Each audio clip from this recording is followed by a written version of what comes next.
Nanay, mami, imong mama.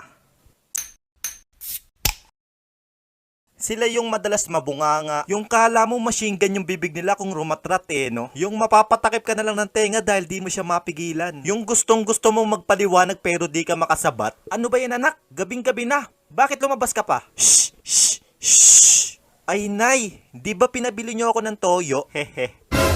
Hays, ewan ko ba sa mga babae? Mas matoyo pa sa dato puti. Pero kahit ganyan yan, sila yung ilaw natin sa tahanan. Dapat nga thankful tayo, di ba? Dahil inalagaan tayo ng 9 months sa tiyan niya. Kahit alam niyang pag iniri ka na, lalaki kang pasaway at ang pangit-pangit mo pa. Hehe. Uy, anong pangit? Ang cute-cute kaya ng anak ko. Maghugas ka ng pinggan. Mahiya ka naman. Pati yung naglinis ka ng buong bahay nyo, nagkuskus ka pa ng inidoro, tapos pagdating niya galing palengke, oy, puro ka higa, puro ka silpon. Ay ma, ang kintab nun sahig oh. Hehe. Pati yung inutusan ka sa labas, tapos pag uwi mo at kakaupo mo pa lang, oy nak, bili ka naman ng bawang. Sige po ma, basta sa akin sukli. Hehe. Ano akala mo sa akin? Nagtatain ng pera? Ma, yung sinabi nyo pong itatago nyo ng yung napamaskuhan ko, nasan na po? Ngayon naniningil ka.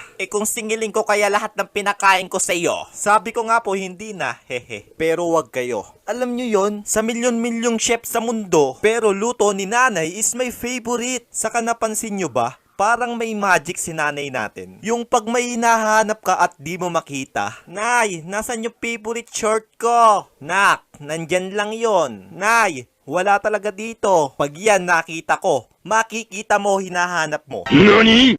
Ano to, ha? What the? You're so amazing, mother. Naalala ko pa nga nung bata pa ako Sobrang drama ko. Lagi na lang ako pinapagalitan. Di nyo ako mahal. Lalayas na ako. De, joke lang. Alam nyo kasi kids, pinapagalitan kayo ni nanay nyo kasi ayaw nilang mapahama kayo. Kasi mahal niya kayo. Gusto niya, lumaki kayo ng maayos. Kaya nay, mahal kita. Mama mo pangit. Mama mo mas pangit. Mama mo may tayo sa puwet. Mama mo. Hoy! Magkapatid kayo! Hehe.